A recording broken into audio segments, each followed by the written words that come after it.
The forest floor was a soft cushion of damp earth and moss, the scent of pine and wet leaves hanging heavy in the cool night air. The moon, a sliver of silver light peeking through the canopy, cast long, dancing shadows that obscured the path ahead.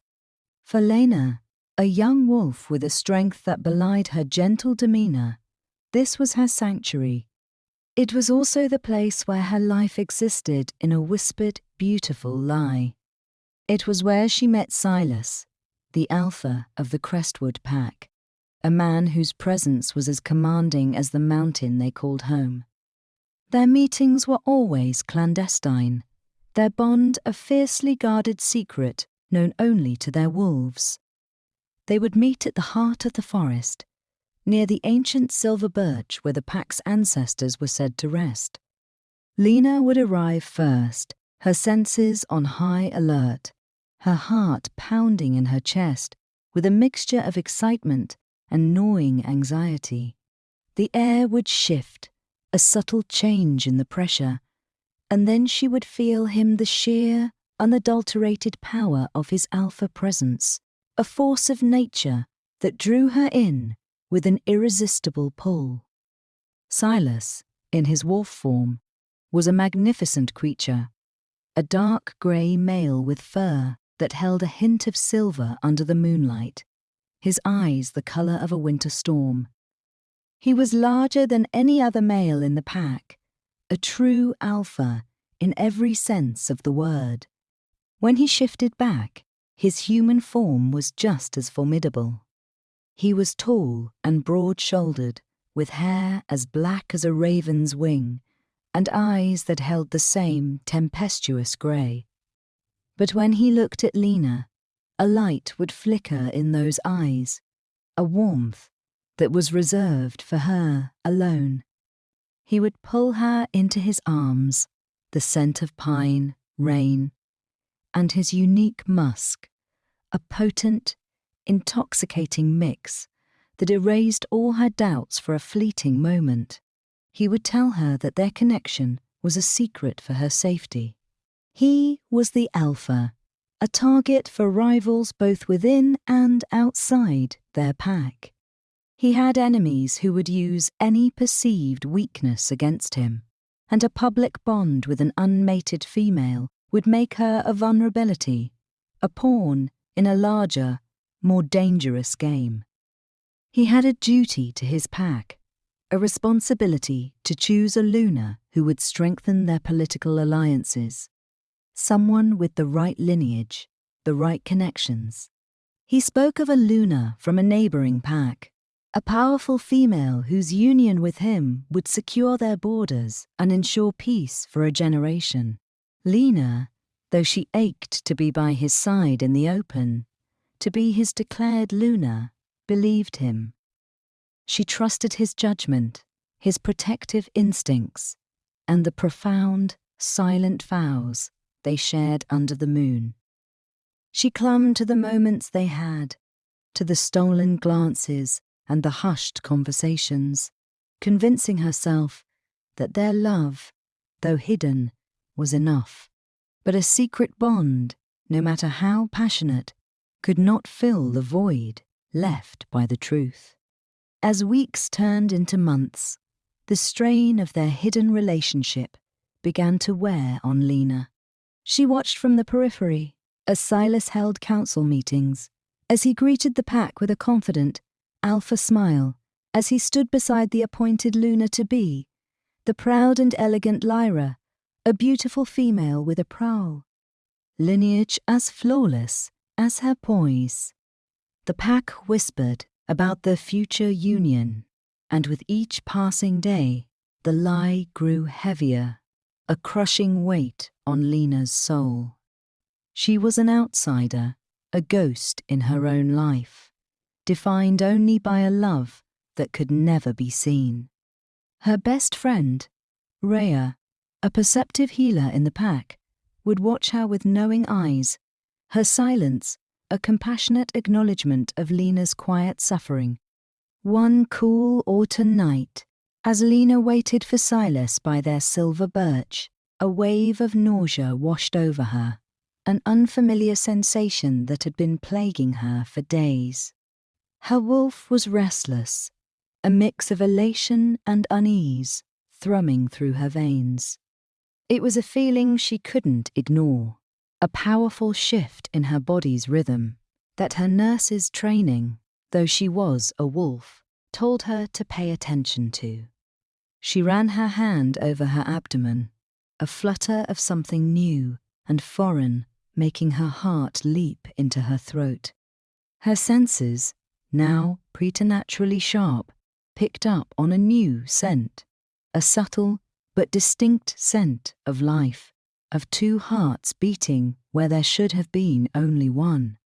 Her mind, racing with disbelief, fear, and a dawning, shattering realization, went back to a night they had shared weeks ago, a night of such fierce passion and pure connection that they had both ignored all caution. It was impossible. Yet, the signs were there, undeniable, reverberating through her very essence. Her wolf, usually so calm and grounded, was now wild with a primal, protective instinct. It was no longer just about her. It was about a life, a new life, a pure and powerful life she was now carrying.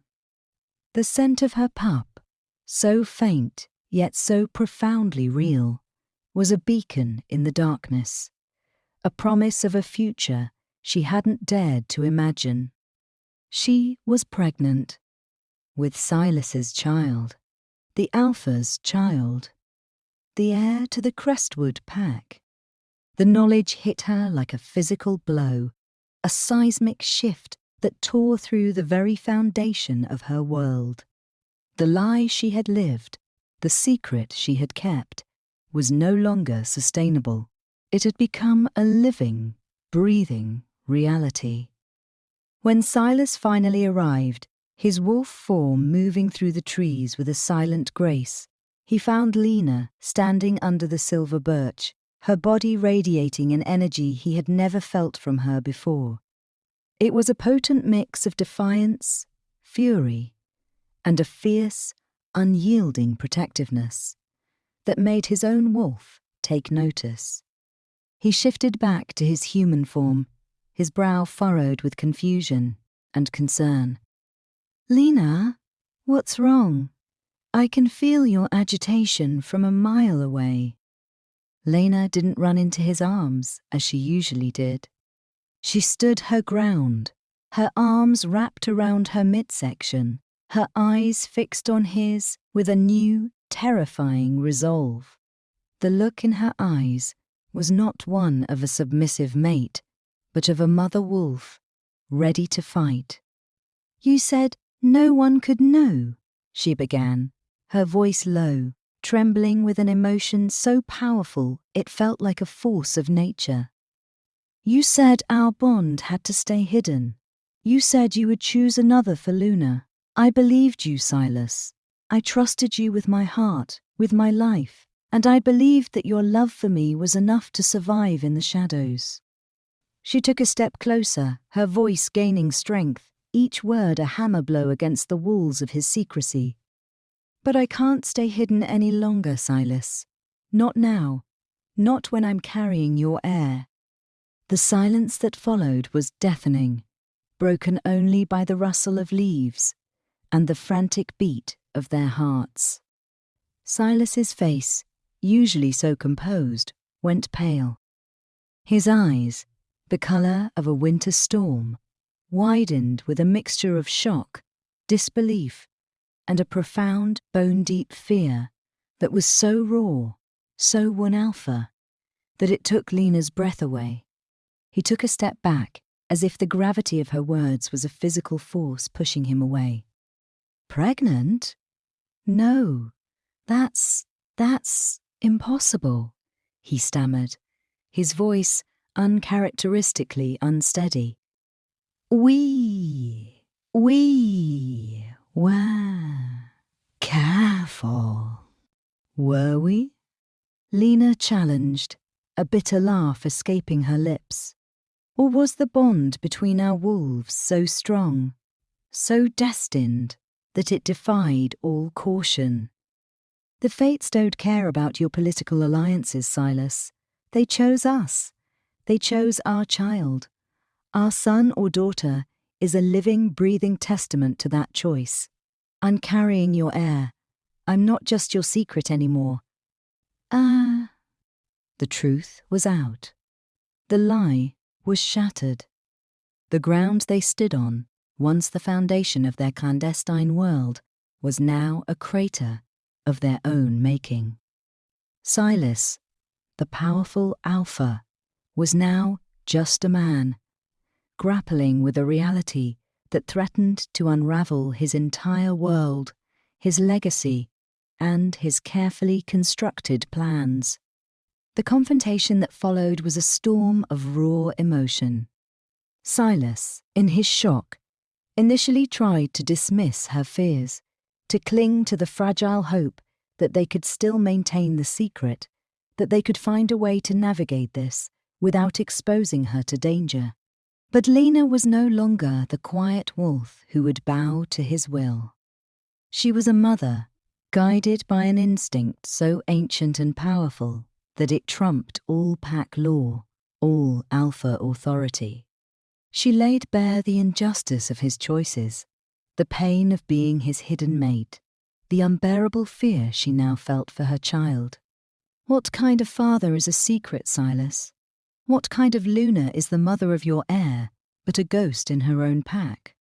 Silas's internal conflict was a raging tempest.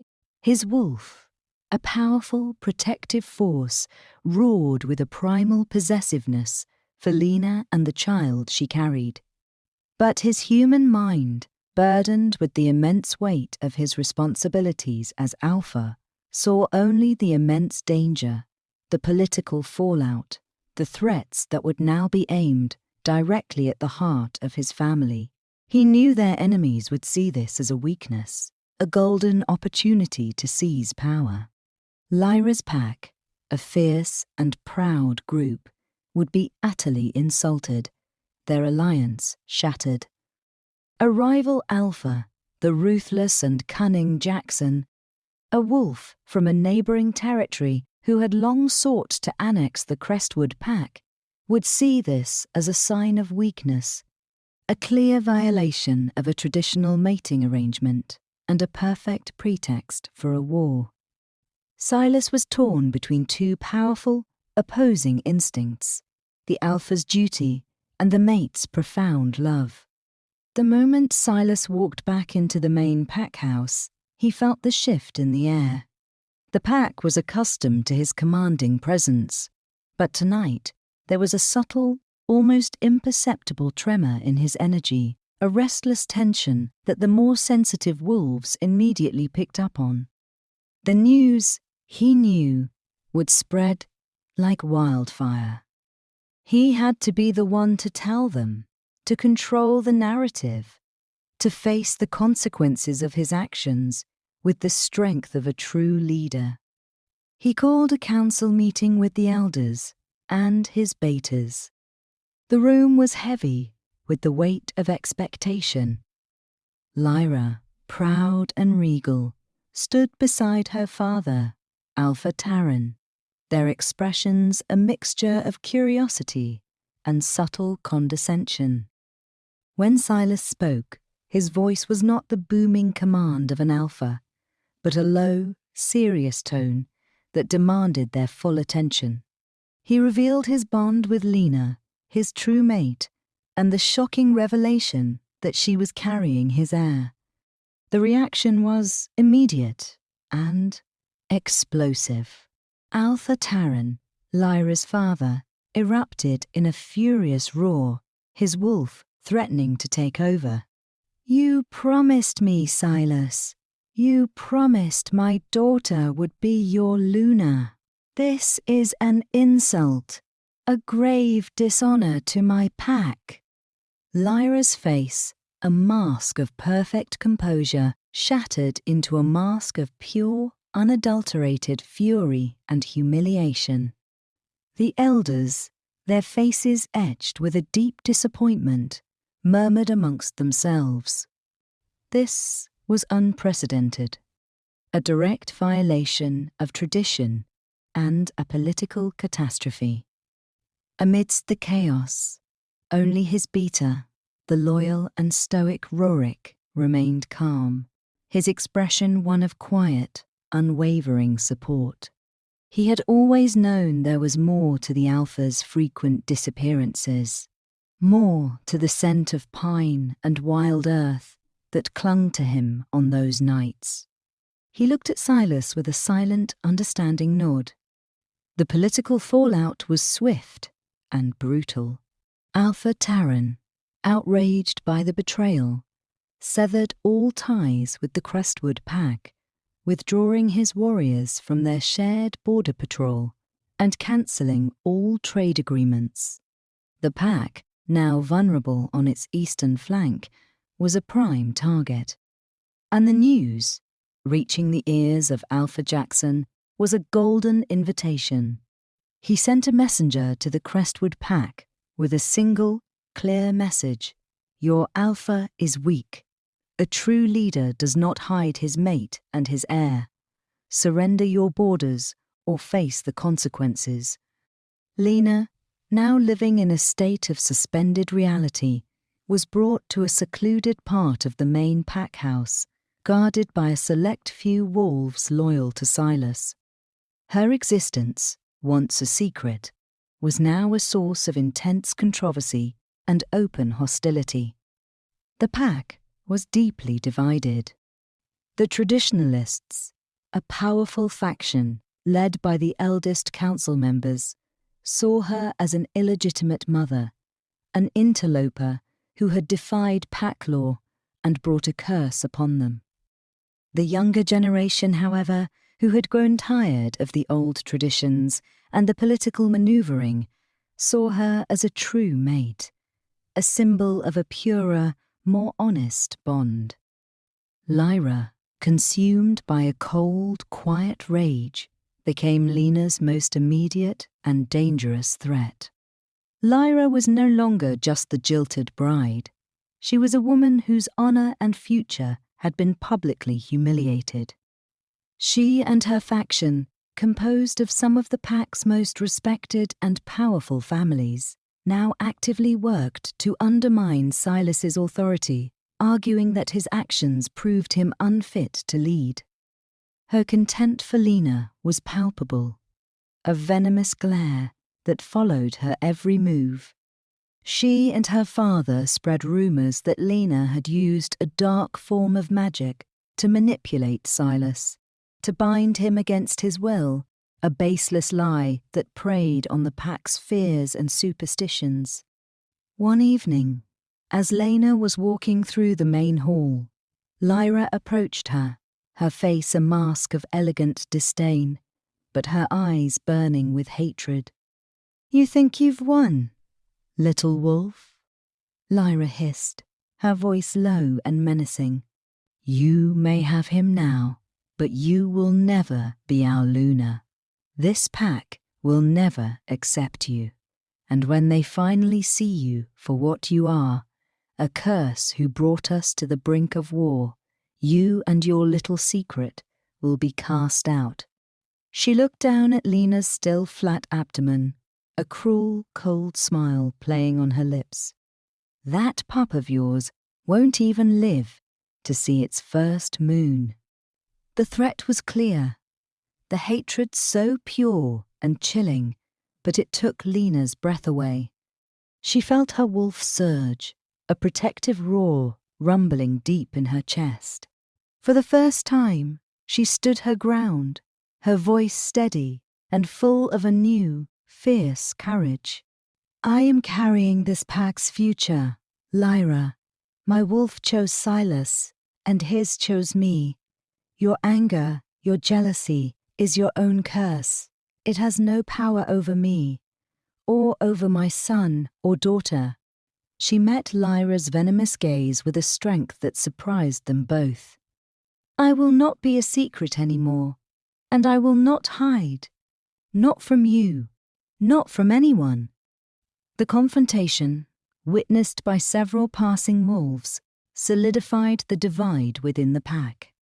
Lyra's hostility, once a private affair, was now out in the open, and Lena's defiance, her new, unwavering confidence, earned her the respect of a few brave souls who had been watching from the shadows.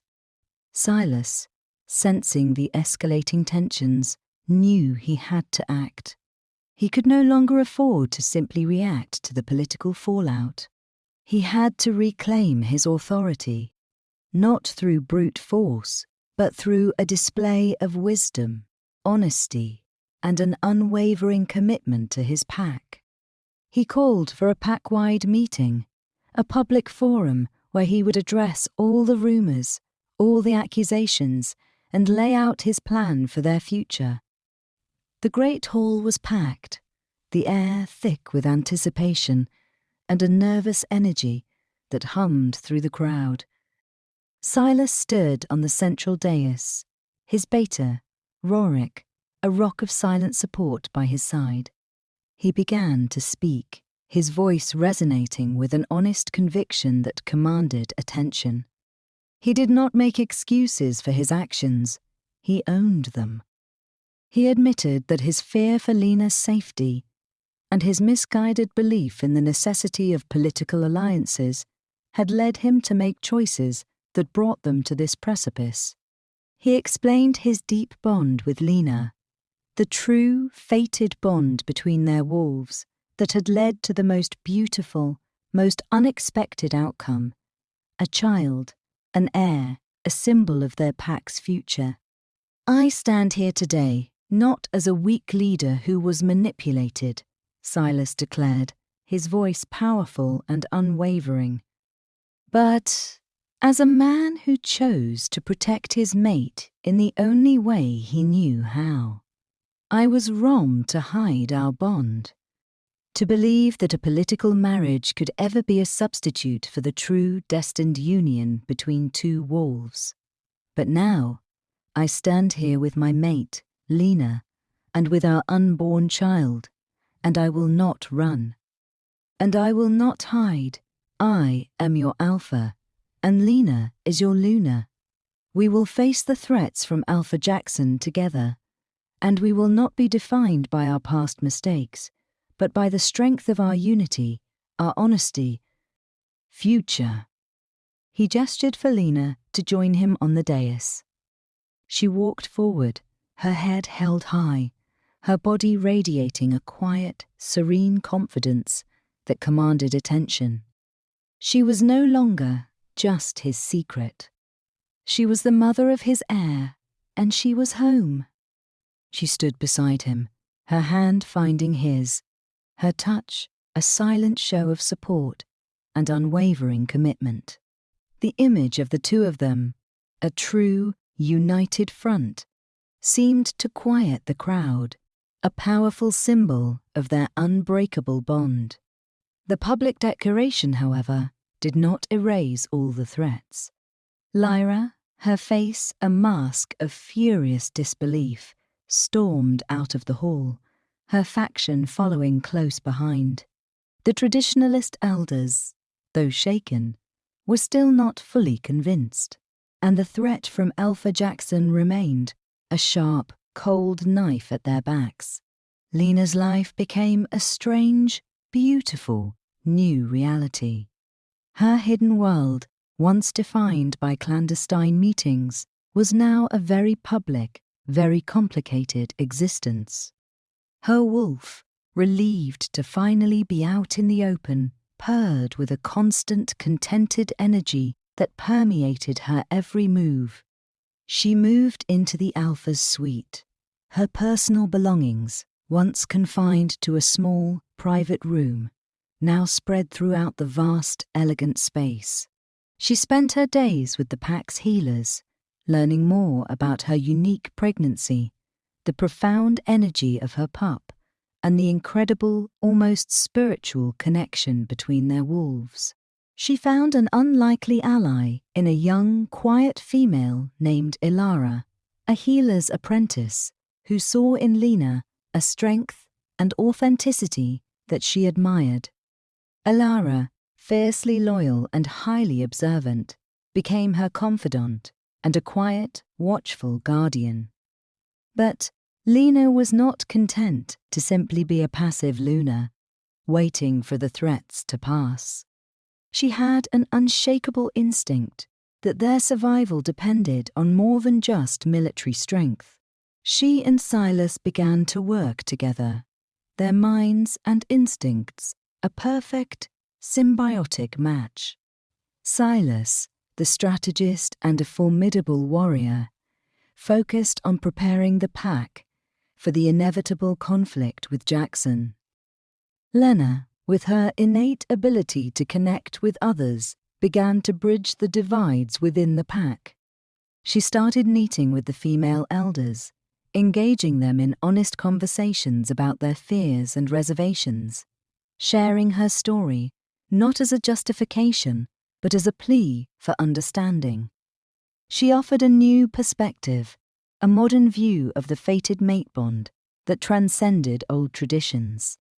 Her quiet diplomacy, her empathy, and her unwavering sincerity slowly began to chip away at their long-held biases.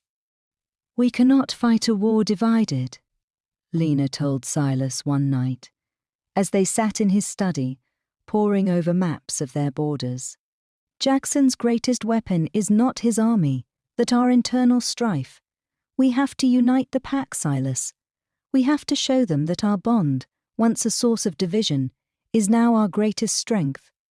Silas watched her, a profound admiration in his gaze. He had always seen her quiet strength, but now, watching her move through the pack with such grace and courage, he saw her true power. She was not just the mother of his heir. She was a natural Luna, a leader who healed with kindness, where he led with command. The threat from Alpha Jackson escalated. He began to send raiding parties to their borders, small, calculated attacks designed to test their defenses and sow fear within the pack. He was waiting for a sign of weakness, for the moment they would fracture and fall. His intelligence network, he believed, had informed him of the internal chaos caused by Lena's revelation. He believed the Crestwood pack was ripe for a hostile takeover. But Jackson was mistaken. The pack, inspired by Lena's quiet courage and Silas's unwavering commitment, began to unite. The younger wolves, who had always been a bit restless under the old, rigid traditions, rallied behind Silas and Lena. They saw in them a new kind of leadership, one based on honesty and a pure, unadulterated bond. Even the traditionalist elders, seeing the steadfast loyalty of the younger wolves and the respect Lena was beginning to command, grudgingly began to accept her. The final confrontation was inevitable. Jackson, growing impatient, sent a formal challenge to Silas, a one-on-one combat for the leadership of both packs.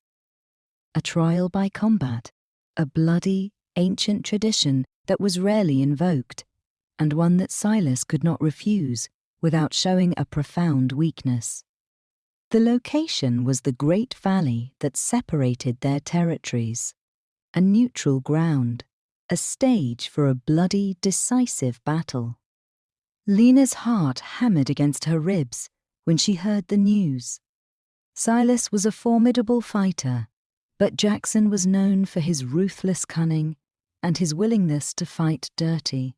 She saw the grim determination on Silas's face, the quiet focus of a warrior preparing for a life-or-death battle. But this wasn't just about Silas's life. It was about their future, about their child, about their pack. "I won't just stand by, Silas," Lena told him, her voice filled with a fierce protectiveness that matched his own. "I will be there. I will be your strength. Our bond is a force, a power and we will use it together. Silas, though hesitant to put her in any danger, saw the unwavering resolve in her eyes. He knew she was right. Their bond was their greatest weapon, a profound connection that transcended physical strength.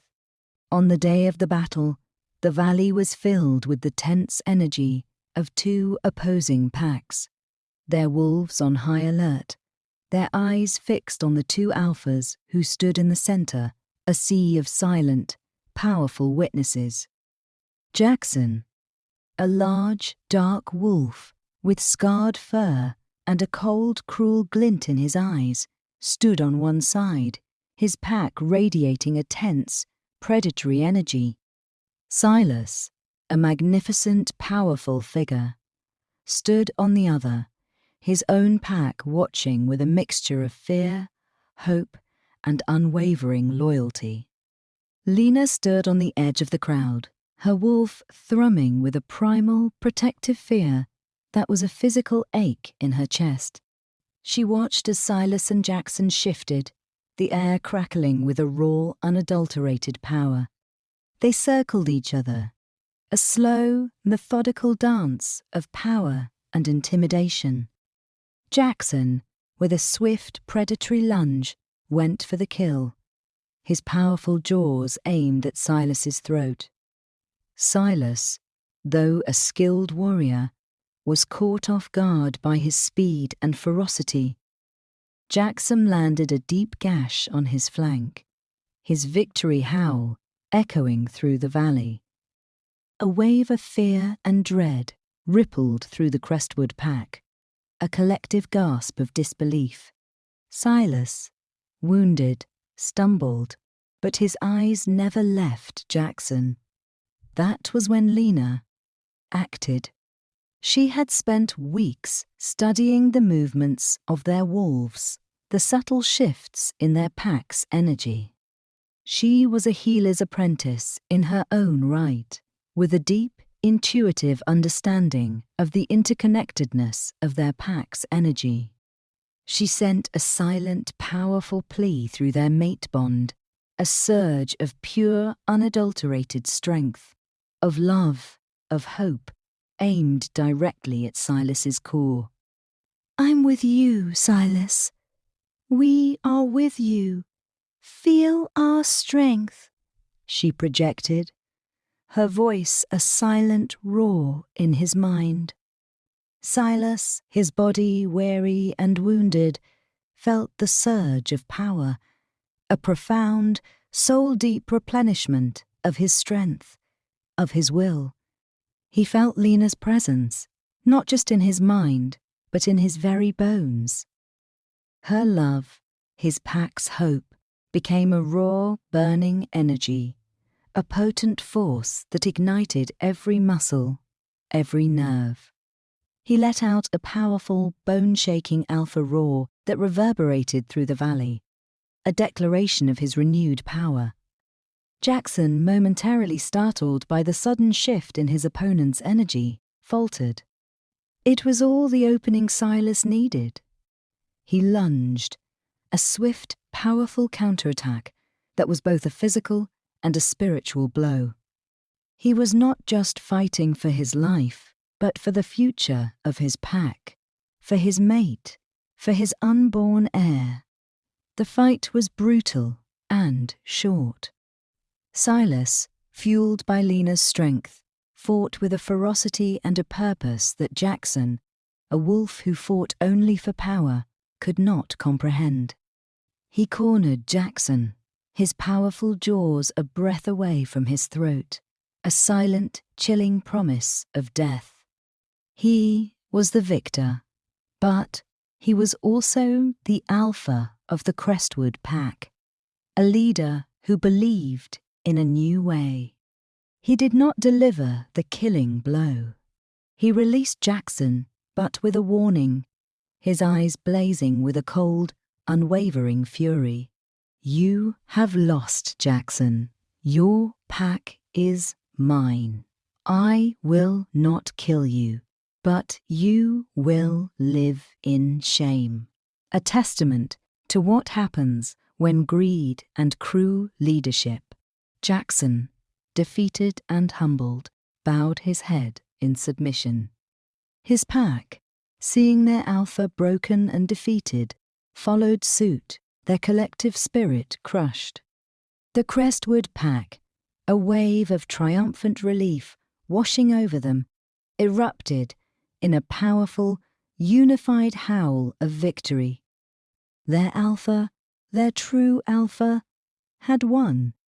And he had won not with cruelty, but with wisdom, and with the strength of his mate. As Silas, wounded but victorious, shifted back to his human form, he was immediately surrounded by his pack, their hands on his shoulders, their gratitude and respect palpable. He looked for Lena, his eyes scanning the crowd, and he saw her, her face streaked with tears of relief, her hands over her abdomen, a silent promise of a future they had fought for and won. The aftermath of the battle was a whirlwind of healing and a profound transformation for the Crestwood pack. Lena, with the help of the healers, tended to Silas's wounds, her touch a powerful balm that healed not only his body, but his soul. The Crestwood and Jackson's pack, now united under Silas's leadership, began the difficult process of integration. The traditionalist elders, having witnessed Silas's victory and his profound wisdom, finally bowed to him, their acceptance of Lena now complete. Lyra and her father, humbled by their defeat, were forced to accept their new reality. They were no longer a threat, their power diminished, their plots now exposed. Weeks turned into months, and Lena's pregnancy progressed. Her wolf was happy, radiant, and the life she carried was a constant, joyous thrum of energy. Her belly, now round with the promise of new life, was a testament to their love, a visible, undeniable symbol of their fated bond. The pack, now a single, unified force, watched over her with a fierce, collective protectiveness. She was no longer just the mother of the next alpha, she was their Luna, a leader who had proven her worth not with strength, but with courage, empathy, and unwavering love. The day their son was born, the pack celebrated with a joyous, communal howl that echoed through the mountains. He was a beautiful, healthy male, his fur the colour of his mother's, but his eyes, when he opened them for the first time, were the stormy grey of his father's. He was a perfect blend of both their strengths, a testament to a love that had defied all odds. They named him Aris, a name that meant to be great in the ancient wolf tongue. The story of the Crestwood pack, of the alpha who chose his true mate and faced down a political rival, of the secret Luna who carried his heir and helped him win the day, became a legend whispered throughout the wolf territories. It was a story of a fated bond that was too pure, too powerful to be hidden. It was a story of a man who learned that true strength was not in power and political alliances, but in honesty and love. And it was a story of a woman who, in the face of immense adversity, found her courage, her voice, and her destiny. Lena, now a true Luna, stood beside her mate, watching their son, Aris, sleep peacefully in his cradle. She no longer had to hide. Her bond with Silas was not just a secret love, but a public, powerful declaration of their unity. She was not just the alpha's secret, she was his Luna, his partner, the mother of his heir, and the guiding light of his life. Their love, once a whispered promise in the shadows, was now a vibrant, open testament to a future they would build together, a future no longer hidden, no longer a secret, but a legacy for generations to come. They were home, they were whole, and their bond, once forged in secrecy, now radiated with a power that would protect their pack for all time. The Alpha had found his true Luna, and his true heir, and their story, a story of an Alpha's secret and a Luna's courage, was just beginning. 3 years had passed since the Great Valley conflict, and the Crestwood pack, now a unified and prosperous coalition, had settled into a new rhythm. The old rivalries were fading into memory, replaced by a shared sense of purpose and a palpable spirit of cooperation. The territory, once a source of tension and strife, was now a vibrant landscape teeming with life, its borders protected by a single powerful pack led by a true Luna and a wise Alpha. Lena was no longer the Alpha's secret, she was the heart of the pack. She moved through the community with a quiet grace, her presence a calming influence on the wolves who had once viewed her with suspicion. Her instincts, honed by her time as an outsider, made her uniquely attuned to the pack's needs.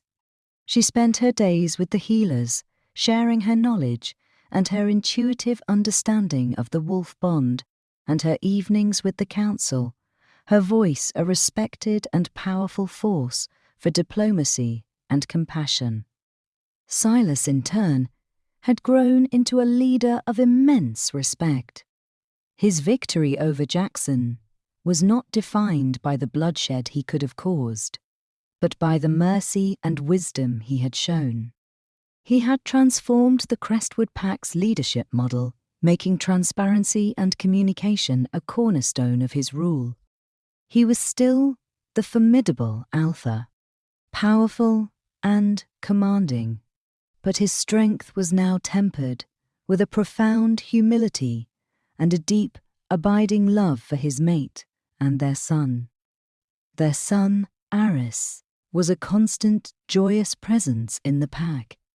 At 3 years old, he was a curious, energetic boy with his mother's bright, intelligent eyes and his father's dark, raven-wing hair. He had his mother's empathy and his father's powerful, innate alpha scent, a combination that made the pack instinctively protective and admiring of their young heir. He was a perfect living symbol of the unity and peace that had been so hard won. One bright afternoon, Lena found Silas and Aris in their wolf forms near the river that flowed through the centre of their territory. Silas, a magnificent dark grey wolf, was teaching his son to fish, his patience a testament to his transformed nature. Aris, a small, fluffy grey pup, yipped with excitement, his tiny body trembling with anticipation as he watched his father expertly snag a silver-scaled trout from the clear, cold water. The scene was one of perfect domestic tranquility, a stark contrast to the life of fear and secrecy that had once defined their relationship. As they shifted back to their human forms, Silas looked at Lena, his eyes holding a warmth that still made her heart flutter. "He's a natural, isn't he?" Silas said, his voice filled with paternal pride as he held his son. "He gets it from his father," Lena replied, her voice soft with love. She knelt to pick up Aris, her arms wrapping around his small, energetic body. "But he has his mother's patience, I hope." Their peace, however, was not without its small, human-sized challenges. While the major threats had been neutralized, the integration of 2 distinct packs was a complex, ongoing process. Old traditions and new ways of thinking sometimes clashed, creating minor but persistent friction. A week later, a young male from Jackson's old pack, a hot-headed warrior named Kalen, openly challenged an ancient Crestwood tradition. The tradition, a quiet ceremonial ritual to honor their ancestors, was one Kalen deemed outdated and pointless. His challenge, though minor, was disrespectful, and it stirred old feelings of resentment among the older, traditionalist Crestwood wolves. The council convened to address the issue. The elders, though they accepted Silas and Lena's leadership, still had a firm belief in the old ways. They demanded that Kalen be punished, his insubordination a threat to the fragile peace they had achieved. Kalen, emboldened by a few of his followers, refused to apologize, arguing that the old traditions held them back.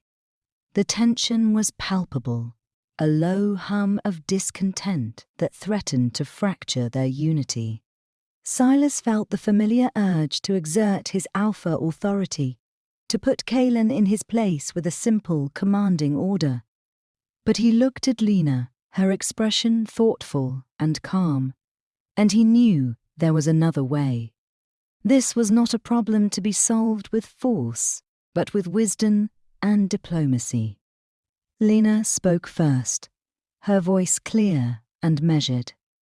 Kalen, your challenge is not one we will punish, but your disrespect for our ancestors and for our traditions is something we must address. She looked from Kalen to the elders, her gaze encompassing everyone in the room.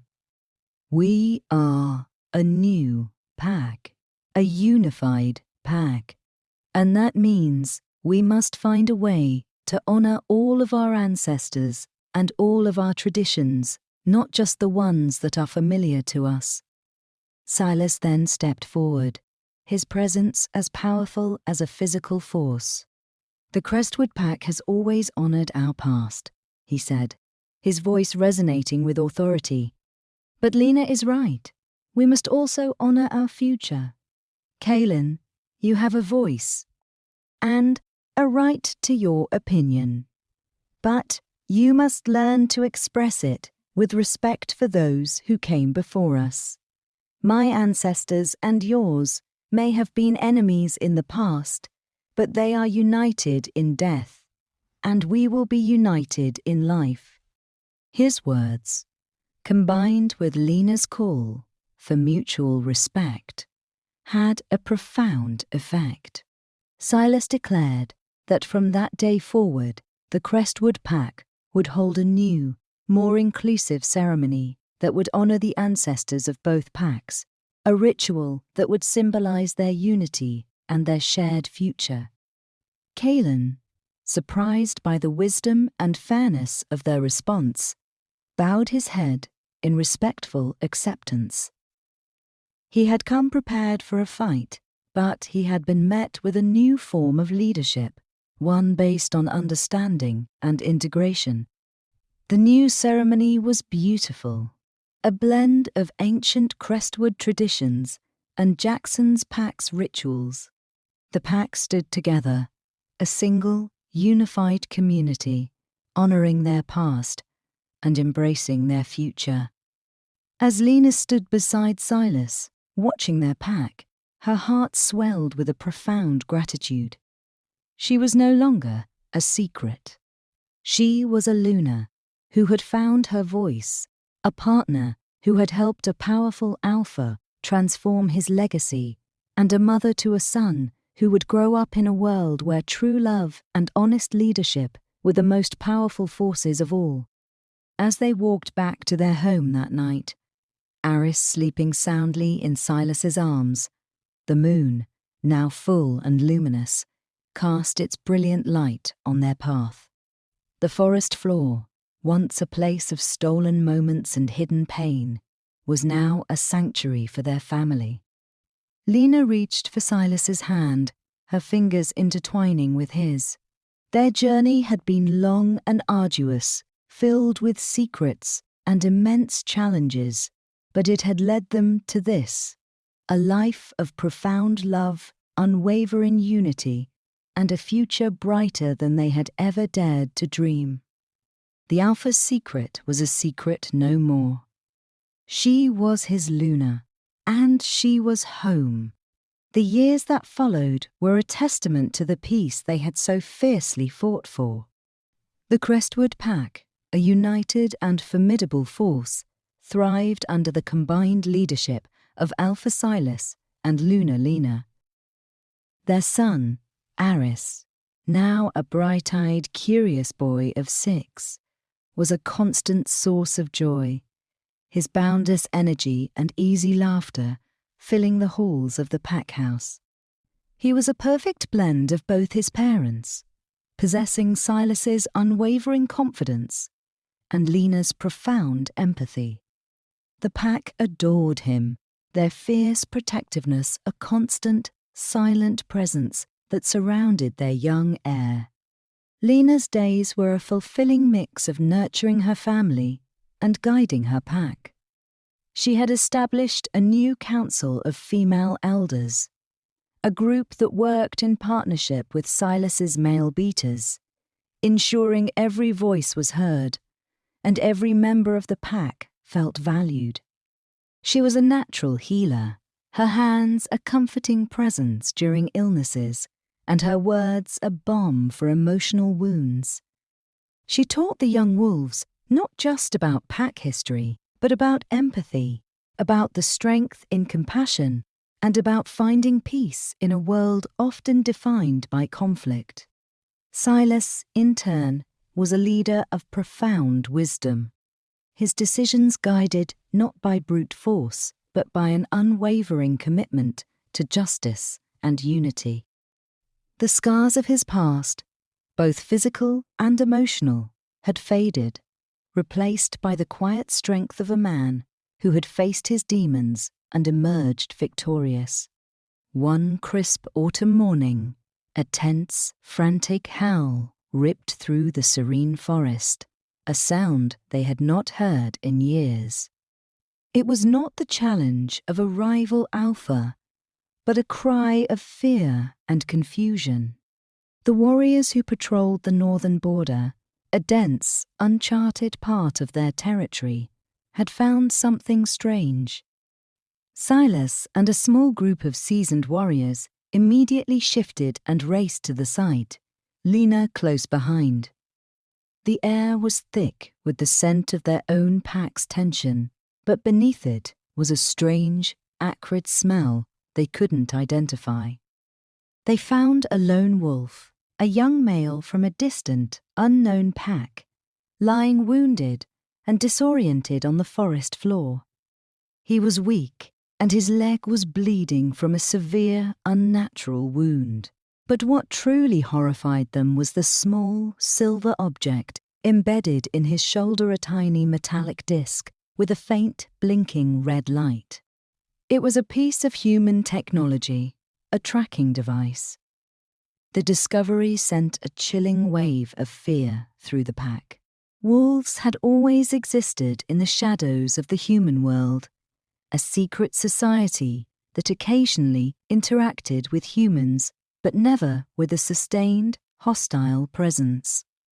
This object, a clear sign of technological interference, was unprecedented and deeply unsettling. Silas immediately ordered the pack to double their patrols and to be on high alert. Lena, using her medical knowledge, carefully removed the device. Its cold, inert surface felt alien and wrong against her skin. The injured wolf, a lean young male named Rylan, was disoriented and terrified.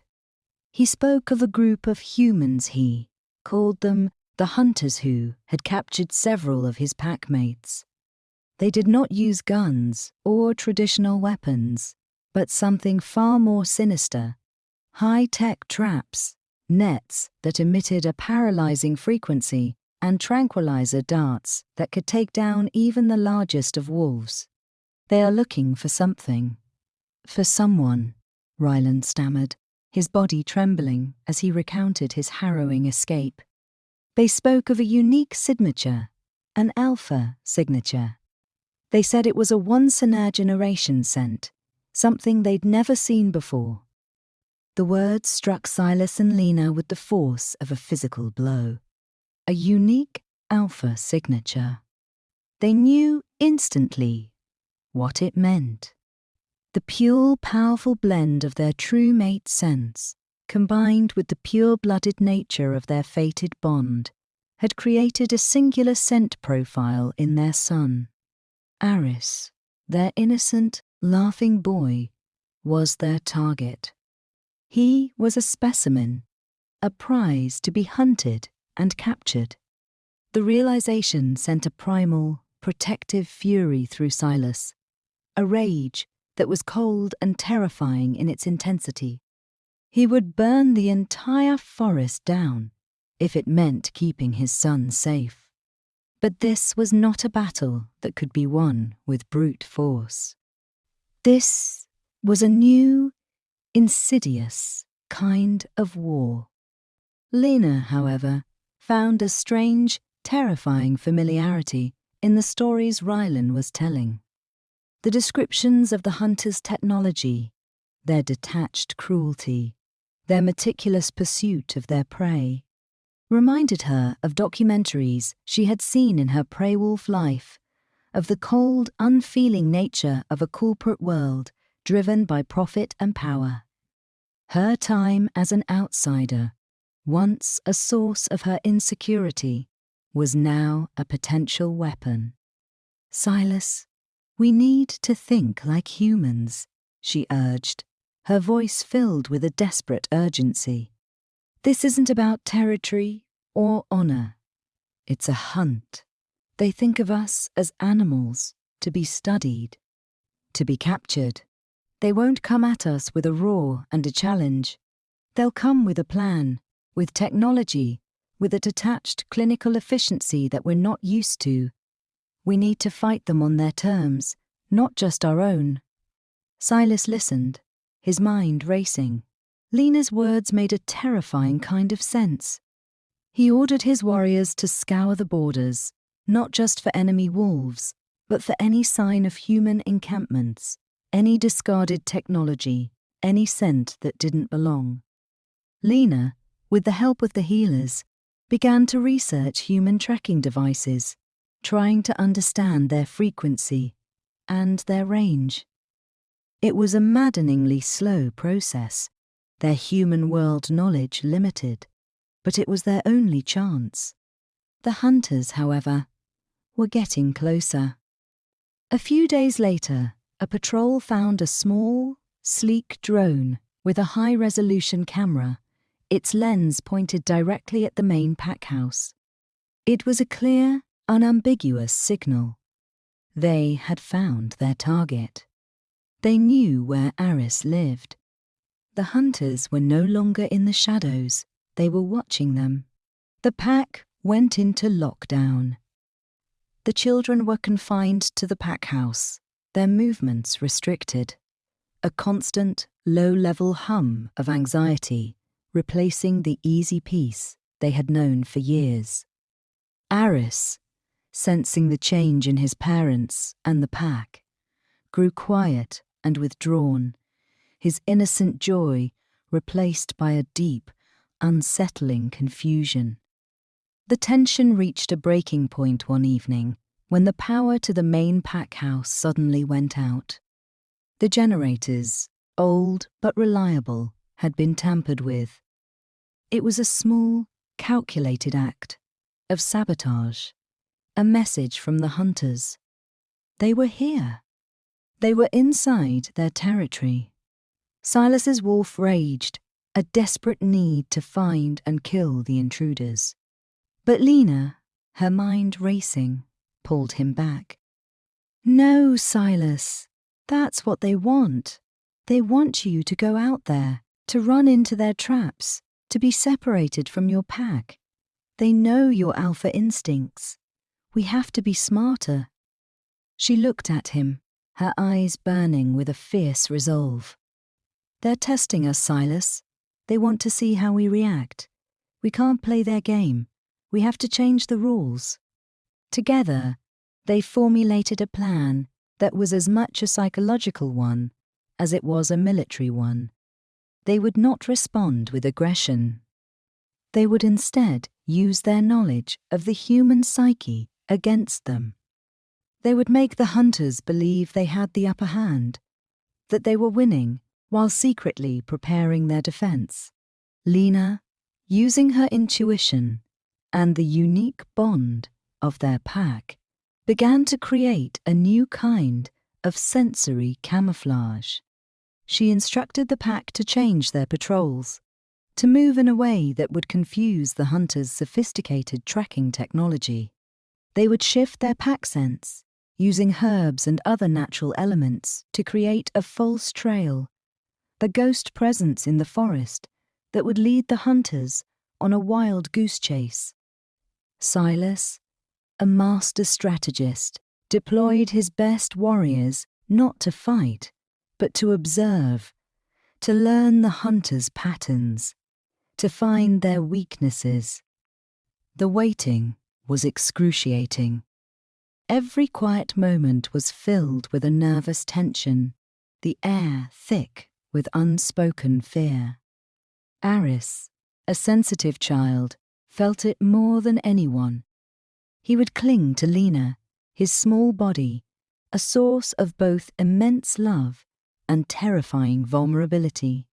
The final confrontation came on a cold, moonless night. The hunters, overconfident and convinced they had the pack cornered, moved in on the main pack house. There were a dozen of them, dressed in black, their faces obscured by night vision goggles. They were silent and efficient, their movements precise and coordinated. They moved like shadows, their footsteps a faint, almost imperceptible rustle of leaves. But they were not alone. Silas and his warriors, cloaked in the shadows, were waiting. And Lena was with them. Her presence, her calming energy, her deep connection to every member of the pack was a source of unwavering strength. She had taught them to fight not just with their bodies, but with their minds, with a unity of purpose that the humans, with their detached technology, could never comprehend. The battle was not a grand, roaring melee, but a series of swift, brutal, and silent skirmishes. The wolves, moving with a grace and speed that the humans' technology could not track, struck from the shadows. The hunters, disoriented by the unexpected resistance, found their high-tech equipment useless in the face of the wolves' raw primal power. Silas, fueled by a terrifying cold fury, moved like a ghost through the darkness, taking down the hunters one by one. His leadership was absolute, his command a silent promise of death to anyone who dared to threaten his family. Lena, however, was the one who found their leader a cold, calculating woman with eyes that held a chilling, detached curiosity. She was the one who had spoken of a unique signature, and her eyes, when she looked at Lena and Silas, held a terrifying glint of scientific greed. She was a hunter of a different sort, driven not by profit, but by a chilling, obsessive desire for knowledge and power. The hunter, seeing that her men were defeated, activated a small but powerful device. It was a sonic weapon designed to emit a high-frequency sound that would disorient and incapacitate any wolf in its range. Lena, her human instincts kicking in, knew what it was. She screamed at Silas to get down, to cover his ears, but it was too late. The high-pitched whine was unbearable, a sharp, piercing pain that tore through their senses, making their heads pound and their bodies convulse. The hunters, unaffected, moved in for the kill. But Lena, her human senses only slightly affected, fought through the pain. Her wolf raged, an unyielding, protective force. She lunged at the hunter, tackling her to the ground with a raw primal strength that surprised them both. She tore the device from the hunter's hand, throwing it away with a sickening thud. The high-pitched whine ceased, and the pack, recovering from the assault, moved in to finish the fight. The hunters were defeated, their leader and her men captured. Silas, his head still throbbing with a dull ache, looked at Lena with a profound sense of gratitude and admiration. She had saved them all. She had used her unique duality, her human knowledge, and her wolf's raw power to defeat an enemy that was unlike any they had ever faced. The defeated hunters, stripped of their technology and their pride, were a testament to the fact that pure strength, whether in the form of an alpha's power or a hunter's technology, was no match for a unified front, for a love that was absolute, and for a bond that was rooted in both worlds. The threat, they knew, was not eliminated. The captured hunters were only a small part of a larger organization, but for now they had won. They had protected their pack, their home, and their son. The lesson was clear. Their strength lay not just in their pack's unity, but in their ability to adapt, to learn, and to use every part of their nature to protect what they held dear. Aris was safe, their pack was whole, and their family was stronger than ever. The Alpha's secret had become their greatest strength, a beacon of hope, and a testament to the power of a love that had defied all odds, and a bond that would now protect not just their pack, but their entire kind, from the shadows of a world they were only just beginning to understand. The story of the Crestwood pack, of the Alpha's secret, and the Luna's courage was no longer just a legend. It was a living, breathing testament to the enduring power of family and the unwavering strength of a love that was destined for greatness. The aftermath of the battle was a tense and revelatory time for the Crestwood pack. The captured hunters, stripped of their weapons and their technological crutches, were a pitiful sight, a stark contrast to the cold efficiency they had displayed in the forest. Under Silas's firm, commanding interrogation, they broke, their bravado and scientific detachment crumbling under the immense pressure of a true Alpha's presence. They revealed the name of their organization, the Meridian Initiative.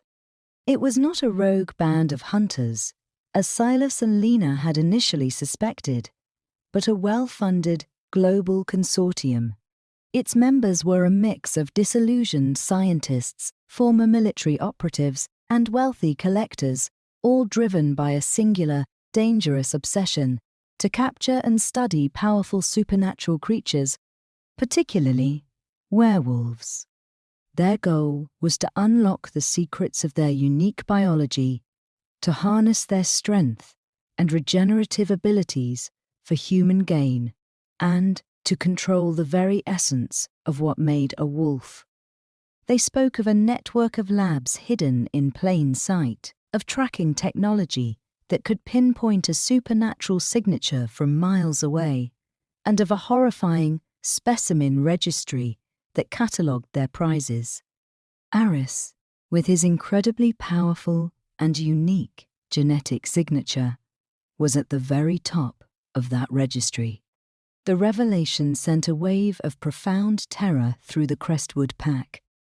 The threat was not just a small-scale hunt on their territory. It was a shadow organization with global reach. They were not fighting for their home alone, but for the very survival of their species. Silas and Lena knew they could not face this enemy alone. The old ways of pack isolation, of fiercely guarded borders, were a relic of a bygone era. Their survival now depended on unity, on forging alliances with packs they had never met, in territories they had never seen. It was a daunting task, fraught with the old political tensions and deeply ingrained distrust that had long defined their world. Lena, with her unwavering belief in communication and her innate ability to bridge divides, was the one who saw the path forward. "We have to tell them," she said to Silas one night, her voice filled with a quiet, steely resolve. "All of them. We have to make them understand that this is not a Crestwood problem. It's a wolf problem. Our only chance is to stand together." Silas agreed. He called a great council, a meeting that had not been held in over a century, inviting the alphas of every major pack in the region. The response was a mix of skepticism, caution, and outright hostility. Many alphas dismissed their warning, believing it to be a ploy for power or a sign of weakness. But a few, intrigued by the captured hunters and the evidence they provided, agreed to meet. The council was a tense affair, held in a neutral territory, a vast meadow nestled in a valley far from any pack's home. Alphas and their chosen representatives from dozens of packs gathered, their wolves bristling with ancient rivalries and suspicion. There was Alpha Thorn, a grizzled old warrior from a mountain pack known for his ferocity, and Alpha Vesta, a young and brilliant female leader from a powerful coastal pack, her presence a silent challenge to the male-dominated traditions. Silas, with Lena at his side, presented their case. He spoke not as a king demanding tribute, but as a leader pleading for unity. He showed them the captured hunters and the horrifying evidence they had gathered, the tracking devices, the unsettling logs of captured wolves, the chilling scientific reports. Lena then spoke, her voice clear and resonant, explaining the nature of the threat from a human perspective, detailing the hunters' cold, systematic approach, and appealing to their shared humanity, to their shared responsibility to their kind. Many of the alphas scoffed, their pride and their ancient distrust too ingrained to be easily swayed. But Alpha Vesta, her eyes sharp and intelligent, listened with a focused intensity. When the room fell into a tense silence, she was the one who spoke. "Silas and Lena speak of a new kind of enemy, and I believe them," she said, her voice commanding and calm. "Our strength has always been our secrecy, but if this Meridian initiative can track our unique signatures, if they can find our strongest and most vital members, then our secrecy is a weakness, not a strength. We must adapt, or we will become specimens in their labs." Her words, coming from a powerful and respected leader, turned the tide. Slowly, reluctantly, other alphas began to agree. A fragile alliance, born of fear and necessity, began to form. They agreed to share information, to coordinate their patrols, and to establish a central communication network. The Great Council, a symbol of their divided past, became the foundation of their united future. With their allies on board, the fight against the Meridian Initiative began in earnest. Silas, as the first alpha to encounter the hunters, was chosen to lead the coordinated effort. He and Lena worked tirelessly, their partnership a seamless blend of strategy and intuition. Silas, with his unmatched military mind, organized the packs, assigning territories and patrol routes, and training his warriors to fight an enemy that used technology instead of claws. Lena, using her unique ability to understand the human mind, worked with the captured hunters, slowly piecing together the full scope of the initiative's network. Aris, their son, now a bright, perceptive boy, began to develop his own unique abilities. He would often speak of feeling things, of hearing the distant thoughts of other wolves in the pack. It was a rare form of telepathy, a gift that was a direct result of the powerful, fated bond between his parents. This ability, a gift they had feared would make him a target, now became a vital tool. He was their eyes and ears, a powerful link in their communication network, his innocent mind a pure and untraceable channel for information. The battle against the Meridian Initiative was a war waged in the shadows. They fought not with a grand, final confrontation, but with a series of smaller, strategic victories. They used Lena's knowledge of human technology to anticipate the hunters' moves, to disable their traps, and to neutralize their tracking devices. They used Aris's telepathy to warn distant packs of approaching threats, and to coordinate their movements with a speed and precision that their enemies could not comprehend. The hunters, who had always believed their technological superiority made them invincible, found themselves fighting a ghost. Their traps were empty, their tracking devices were useless, and their carefully laid plans were constantly thwarted. They were fighting a collective consciousness, a unified force of mind and instinct that their cold, scientific approach could not understand. The Meridian Initiative, a shadow organization built on secrecy and technology, began to unravel from the inside. Their leaders, frustrated by their failures and paranoid about internal leaks, turned on each other. Their funding dried up, and their network, once vast and powerful, began to collapse under the pressure of the coordinated wolf response.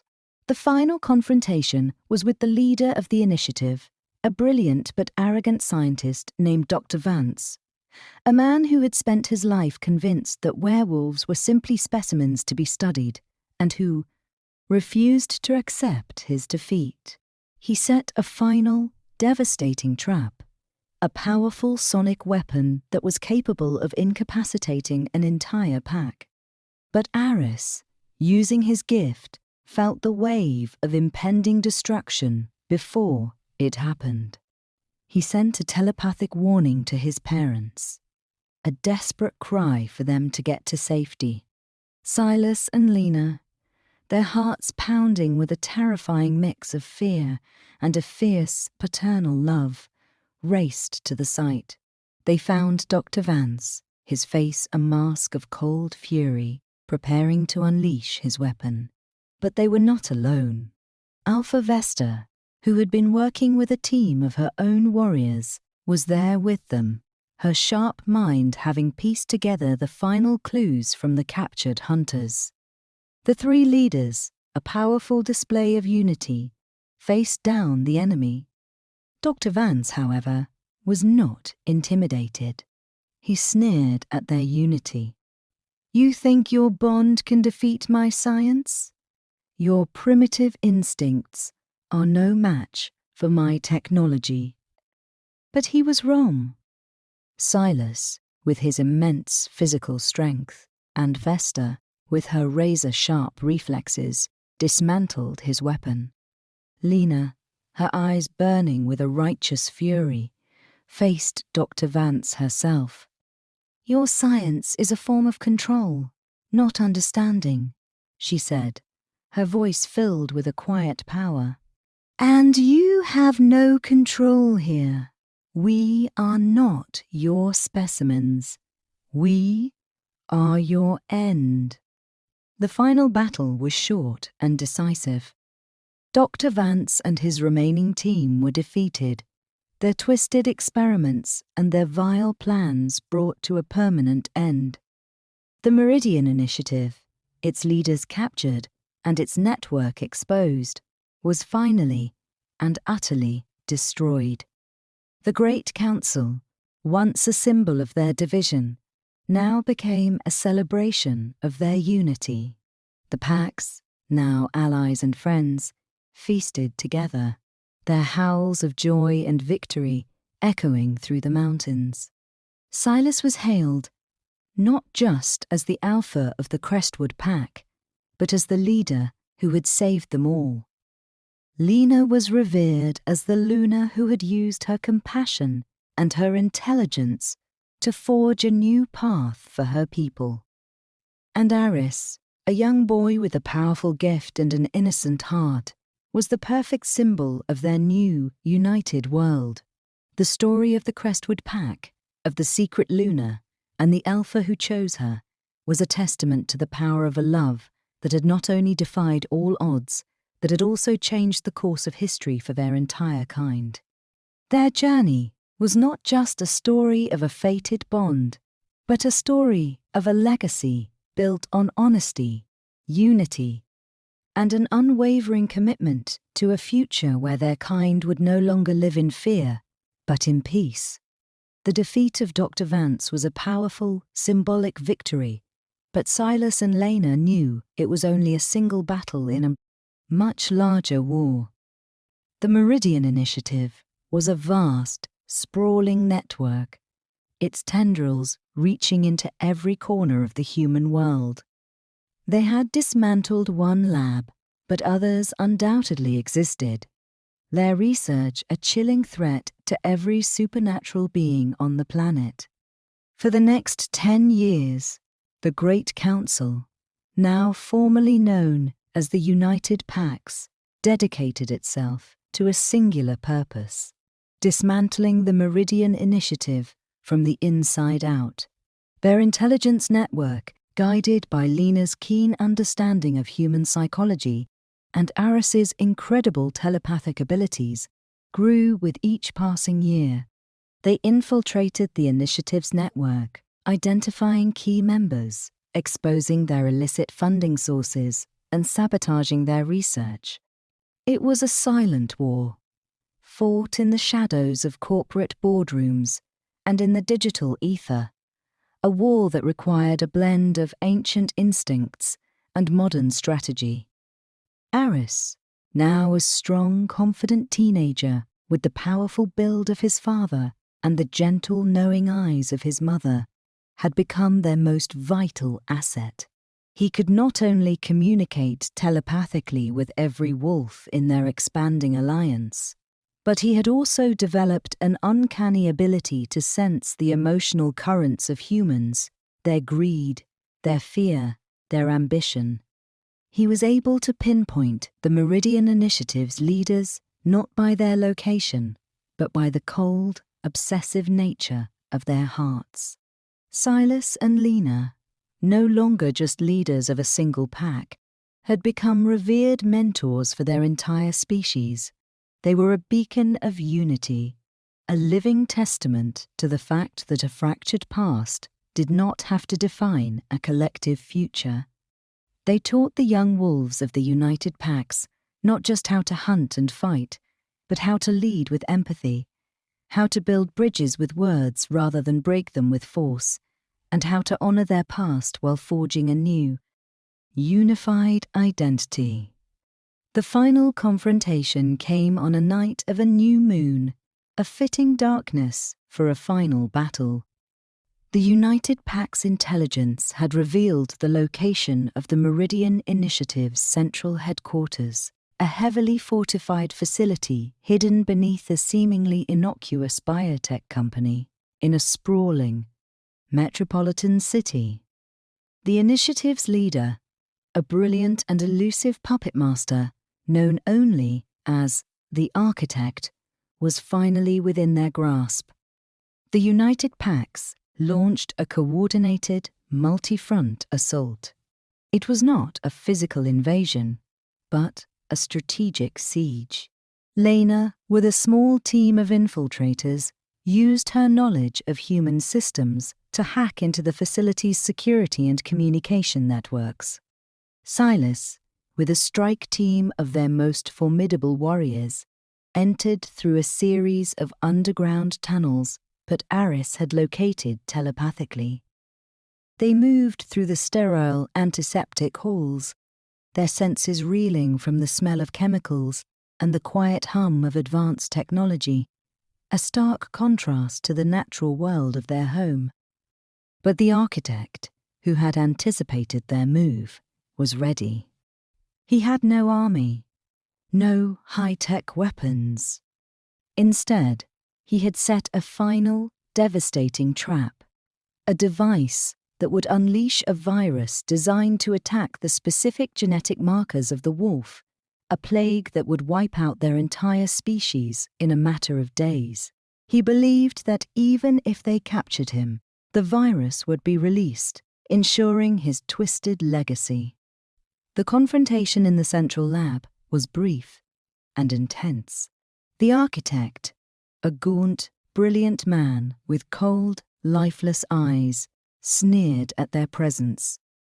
"You think you've won? My virus is already set to deploy. Your strength, your numbers, your primitive bondit means nothing. You are a dying race." But he had underestimated them. He had focused on their biology, their physical form. But he had ignored their spirit. Aris, standing beside his parents, closed his eyes. He reached out with his telepathic gift, not to the minds of his allies, but to the mind of the architect himself. He found the source of the man's bitterness, his deep-seated hatred for a species he couldn't control, a profound jealousy of a power he could never possess.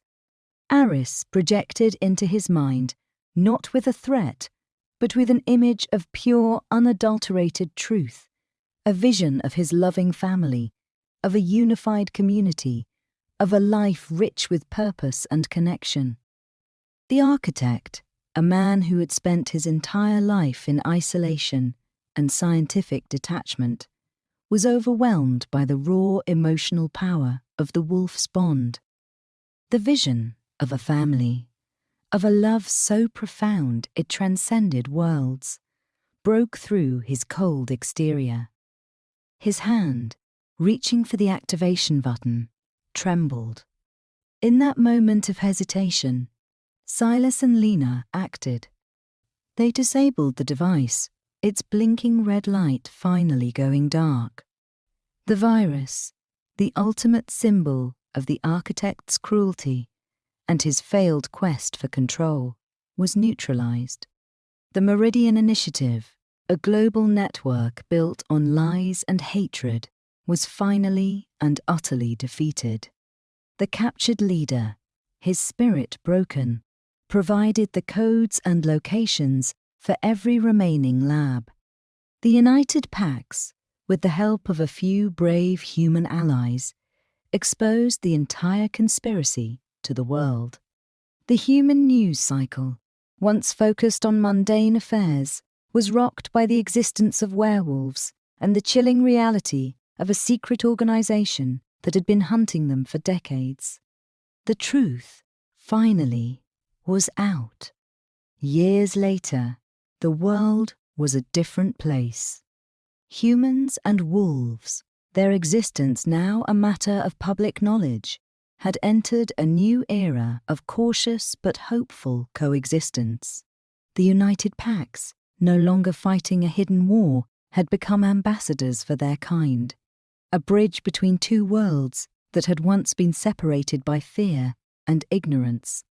Silas and Lena, their leadership now a legend, stood side by side, their hands clasped.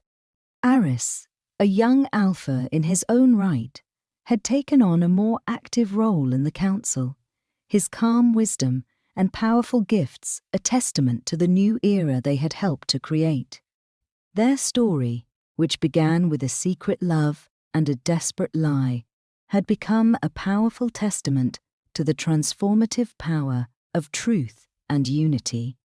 The forest floor, once a place of clandestine meetings and private fears, was now a sanctuary for a family and a people who had found their place in the world. The Alpha's secret was a secret no more. She was his Luna, his partner, the mother of his heir, and the guiding light of his life. And their story, a testament to the power of a love that had defied all odds, was finally complete.